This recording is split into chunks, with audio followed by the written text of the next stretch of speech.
Am I the jerk for blocking a group of friends who ghosted me for not moving out with them? This happened in 2021. 3 former friends and I had planned to move out together. We had found an awesome place just outside of the main city for only about $1,200 a month for rent. I had been saving up and thought I was ready. We signed a renter's agreement, pulled together the deposit and everything. Right after that, I experienced an hours cut at work and some family issues that caused me to back out at the last minute because of my worsening financial situation. My friend from high school, we'll call him friend 1, was super mad about this, but told me that he understood. Prior to this, I'd become involved in a motorcycle club my parents were members of, and I ended up becoming a member myself. Spring signaled the beginning of riding season, and I was on the committee in charge of the spring open rider venue. From February to April, I was helping plan out the venue with the social members, while the full patches planned the routes and stops, only taking a break from preparations for my 21st birthday at the end of March, which I invited the club and all my friends, including my 3 former friends I was going to move in with. It also so happened that the spring opener landed on one of my friends' 21st birthday, and I had to politely decline to go because I had other obligations with this club I was a part of. Some of my former friends were upset but seemed to understand. However, things changed as summer got closer. During the summer, I was out with the club practically every weekend that my new job permitted that I had off, or that I requested off if it was a major event. While I was more financially stable, going from 25 to 26 hours at my old job to 35 to 40 with my new job, I still had to pay club dues. The 3 friends were badgering me to come hang out with them and see the apartment, which was hard to make time for between club and work. So not thinking about it, I sent a screenshot of my work schedule, which is scheduled 3 weeks out so we could coordinate with days off so we could get together and hang out. This was a big mistake. August rolls around and I have continued to send regular updates of my schedule to try and hang out. Without so much of a response from my 2 friends, my 3rd friend, bless her, was acting as the medium between them and was the only one I could get a response from. I messaged her privately to reiterate I was sending my schedule and ask how they were doing. She said there was a bit of a rift with me not being able to come see them or the apartment, and that she would talk to the other 2 and try and get them to come back to me. Finally, towards the end of August or early September, I had had enough of the one-sidedness and removed myself from our group chat and blocked them on social media, and politely relayed to the person that's actually talking to me with these friends that I would be removing them all from my social media. I told her that while I was thankful for her help, I didn't want them to contact me through her, and that I would be removing her as well, and she completely understood. End of September comes and I wake up to a text sent at about 4:30 in the morning from an unknown number with an obscure message. This was promptly followed by friends on different platforms who had also texted me about the same time. Obviously, since I didn't have the number saved in my contacts, I asked the question of,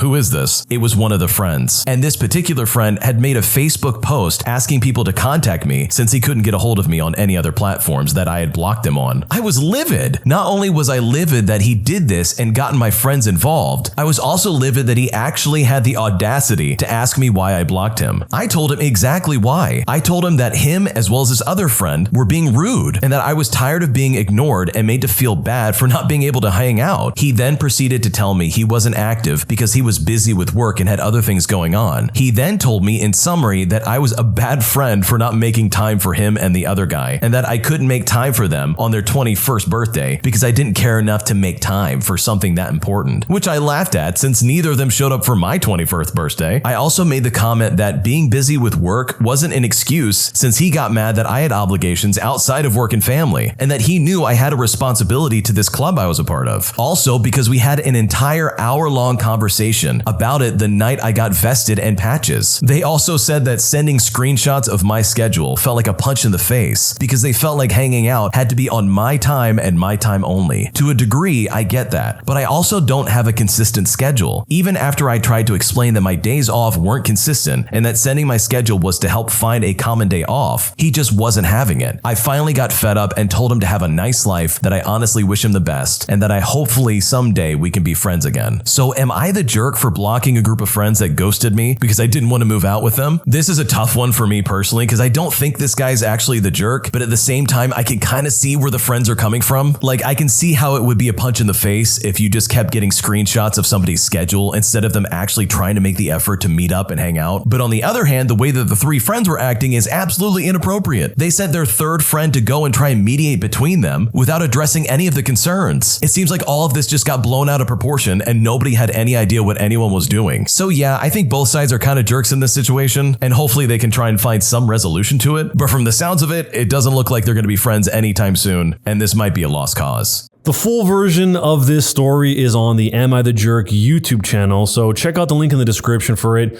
and if there are any updates, that's where they'll be. And if you happen to use TikTok, even if it's only every once in a while, I definitely would recommend checking out the Am I the Jerk TikTok at Am I the Jerk. It's a great way to catch up on some old and new random stories here we have on the channel, but you might not actually ever be able to see them over here on YouTube. So check out the Am I the Jerk TikTok.